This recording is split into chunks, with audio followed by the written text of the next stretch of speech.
ಸರ್ವರಿಗೂ ನನ್ನ ಪ್ರಣಾಮ.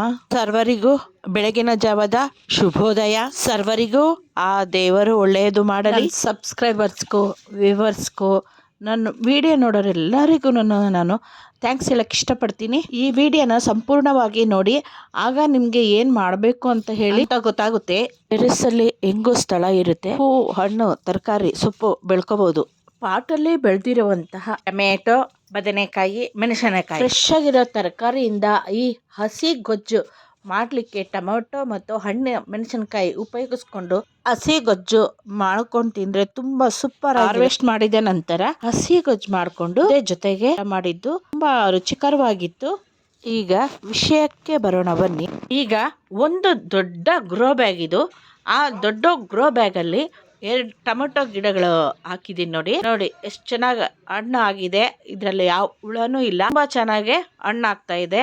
ಇದೇ ಗ್ರೋ ಬ್ಯಾಗ್ ಅಲ್ಲಿ ಮತ್ತೊಂದು ಟೊಮೆಟೊ ಗಿಡ, ಇದರಲ್ಲಿ ಒಂದು ಹಣ್ಣು ತುಂಬಾ ಚೆನ್ನಾಗಿದೆ. ಟೊಮೆಟೊ ಸಸಿ ಹಾಕಿದಾಗ ಸೊಪ್ಪಿನ ಬೀಜನೂ ಹಾಕಿದ್ದೆ, ಅದೆಲ್ಲ ಹಾರ್ವೆಸ್ಟ್ ಮಾಡ್ಕೊಂಡು ಕೆಲವೊಂದು 2-3 ಬಿಟ್ಟಿದ್ದೆ. ಸೊ ಅದರಲ್ಲಿ ತೆನೆ ಆಗಿದೆ ನೋಡಿ, ಅದರಲ್ಲಿ ಬೀಜ ಬರುತ್ತೆ, ಸೊಪ್ಪಿನ ಬೀಜ.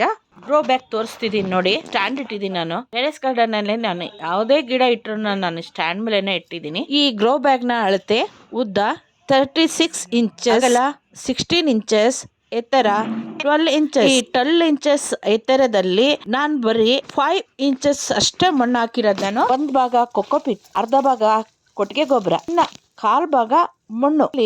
ಕೊಕೊಪಿಟ್ ಜಾಸ್ತಿ ಹಾಕಿರೋದು ಈ ಗ್ರೋ ಬ್ಯಾಗ್ ಅಲ್ಲಿ. ಈ ಹಸಿ ಮೆಣಸಿನಕಾಯಿ ತುಂಬಾನೇ ಖಾರ, ಎಲ್ಲ ಸ್ವಲ್ಪ ಹಣ್ಣಾಗ್ಬಿಟ್ಟಿದ್ದಾವೆ. ಹಾರ್ವೆಸ್ಟ್ ಮಾಡ್ತೀನಿ. ಇದು ಅನಗೊನೆ ಸೊಪ್ಪಿದು. ಇದು ನಮ್ಮೂರಲ್ಲಿ ನಮ್ಮ ಫ್ರೆಂಡ್ ಮನೆಯಲ್ಲಿ ನಾನು ಅಲ್ಲಿ ಬೆಳೆಸಿದ್ರು ಅವರು. ಅಲ್ಲಿಂದ ನಾನು ಕಡ್ಡಿ ತಗೊಬಂದು ಈ ಗ್ರೋ ಬ್ಯಾಗ್ ನಾಟಿ ಮಾಡಿದ್ದೆ. ನೋಡ್ರಿ ತುಂಬಾ ಸೊಗಸಾಗಿ ಬೆಳೆದಿದೆ. ನಾನು ಒಂದ್ಸಲಿ ಆಗ್ಲೇ ಕಟ್ ಮಾಡ್ಬಿಟ್ಟು ಬಸ್ಸಾರ್ ಮಾಡಿದ್ದೆ. ಇದರ ಬಸ್ಸಾರ್ ಮಾಡೋ ರೀತಿ ಬೇರೆ ತರ ಇರುತ್ತೆ. ಎಲ್ಲಾ ಬಸ್ಸಾರನ್ನು ಸೊಪ್ಪು ಬೇಳೆ ಎಲ್ಲ ಜೊತೆಗೆ ಹಾಕಿ ಮಾಡಿದ್ರೆ, ಇದನ್ನ ಸಪರೇಟ್ ಆಗಿ ಬೇಯಿಸ್ಕೊಂಡ್ಬಿಟ್ಟು ನೀರು ಬರೀ ಸೊಪ್ಪು ಮಾತ್ರ ಅರ್ಧಂಬರ್ಧ ಬೆಂದಿರೋ ಬೇಳೆ ಜೊತೆಗೆ ಹಾಕ್ಬಿಟ್ಟು ಮತ್ತೆ ಬೇಯಿಸ್ಕೊಳ್ಬೇಕು. ನಂತರ ಬಸ್ಸಾರ್ ಮಸಾಲೆ ಹೇಗ್ ಮಾಡ್ತೀವಿ ಆ ರೀತಿ ಮಾಡ್ಕೊಡ್ಬೋದು. ಕಡ್ಡಿ ಮತ್ತೆ ಇಲ್ಲಿ ಖಾಲಿ ಇತ್ತು, ಈ ಜಾಗದಲ್ಲಿ ನಾನು ಹಾಕ್ಬಿಟ್ಟು ನಾನು ಮೇಲೆ ಮಣ್ಣು ಹಾಕಿದ್ದೆ. ಅಲ್ಲಿ ಚಿಗುರು ಬಂದಿದೆ. ಇನ್ನೊಂದು 5-6 ದಿವಸ ಆದ್ರೆ ನಾನು ಇದು ಹಾರ್ವೆಸ್ಟ್ ಮಾಡಿಬಿಟ್ಟು ಬಸ್ಸಾರ್ ಮಾಡ್ತೀನಿ. ಬನ್ನಿ ಈಗ ಟೊಮೆಟೊ ಹಾರ್ವೆಸ್ಟ್ ಮಾಡೋಣ. ನೋಡಿ ಟೊಮೆಟೊ ಕಲರ್ಫುಲ್ ಆಗಿ ಎಷ್ಟು ಅಂದವಾಗಿದ್ದಾವೆ. ಗಿಡದಿಂದ ಬಿಡಿಸೋದಕ್ಕೂ ಒಂದು ಆನಂದ. ನಾವು ಅದು ಬೆಳೆದಿದ್ದೀವಂತ ಅನ್ನೋದು ತುಂಬಾ ಖುಷಿ ಇರುತ್ತೆ. ಆನಂದನ ಒಂದು ಸಾರಿ ನೀವು ಟೆರೆಸ್ ಗಾರ್ಡನ್ ಮಾಡಿಬಿಟ್ಟು ಅದರ ಅನುಭವ ಪಡೀರಿ ಅಂತ ಹೇಳಕ್ ಇಷ್ಟಪಡ್ತೀನಿ. ಇಷ್ಟು ಈ ಗಿಡದಲ್ಲಿ ಹಣ್ಣಾಗಿರೋ ಮೆಣಸಿನಕಾಯಿ ಸಿಕ್ಕಿವೆ. ಪಕ್ಷಿಗಳ ಇಂಚರ ನೋಡಿ ಎಷ್ಟು ಚೆನ್ನಾಗಿ ಕೇಳಿಸ್ತಾ ಇದೆ.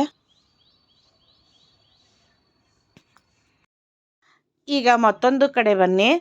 ಇದು ದೊಡ್ಡ ಗ್ರೋ ಬ್ಯಾಗು. ಈ ಗ್ರೋ ಬ್ಯಾಗ್ ಅಲ್ಲಿ ನಾನು ಚಿಕ್ಕ ಪಾಟಲ್ಲಿತ್ತು, ಅದನ್ನ ಈ ದೊಡ್ಡ ಗ್ರೋ ಬ್ಯಾಗ್ ಅಲ್ಲಿ ಹಾಕಿದೆ. ನೆಲದಲ್ಲಿ ಬೆಳೆಯೋ ಅಷ್ಟು ಎತ್ತರದಲ್ಲಿ ಈ ಒಂದು ಬದನೆ ಗಿಡ ದೊಡ್ಡದಾಗಿ ಬೆಳ್ಕೊಂಡಿದೆ. ಇದ್ರಲ್ಲಿ ತುಂಬಾ ಹುಳ, ಅದು ಚಿಕ್ಕ ಕಾಯಿನೇ ಚೆನ್ನಾಗಿ ತಿಂದು ಹಾಕ್ಬಿಡೋದು. ನಾನು ಔಷಧಿ ಸ್ಪ್ರೇ ಮಾಡಿದೆ ನಾನು. ಈಗ ಚೆನ್ನಾಗಿ ಬಿಡ್ತಾ ಇದ್ದಾವೆ ಬದನೆಕಾಯಿ. ಈಗ ಹಾರ್ವೆಸ್ಟ್ ಮಾಡ್ತೀನಿ. ಆಗಲೇ ಒಂದು 2-3 ದಿನ ಆಗಿತ್ತು, 2 ಹಾರ್ವೆಸ್ಟ್ ಮಾಡಿದ್ದೆ. ಈಗ ಮತ್ತೆ ಈ ಒಂದು 4 ಹಾರ್ವೆಸ್ಟ್ ಮಾಡೋ ದೊಡ್ಡ ಸೈಜ್ ಆಗಿದ್ದಾವೆ. ನಾನು ಹಾರ್ವೆಸ್ಟ್ ಮಾಡ್ತೀನಿ ಈಗ. ಈ ಬದನೆಕಾಯಿ ತುಂಬಾ ರುಚಿಕರ, ಒಳ್ಳೆ ತುಪ್ಪ ತಿಂದಂಗೆ ಆಗುತ್ತೆ.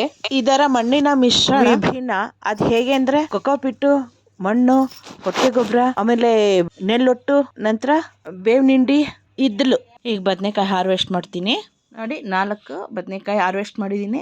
ಇದು ಒಂದು ಟೈಮ್ಗೆ ಸಾರು ಮಾಡೋದಕ್ಕೆ ಉಪಯೋಗಿಸ್ಕೊಬಿಡ್ಬೋದು. ತಾವೆಲ್ಲರೂ ನನ್ನ ವಿಡಿಯೋ ನೋಡಿದ್ದಕ್ಕೆ ಧನ್ಯವಾದಗಳನ್ನು ಅರ್ಪಿಸುತ್ತೇನೆ.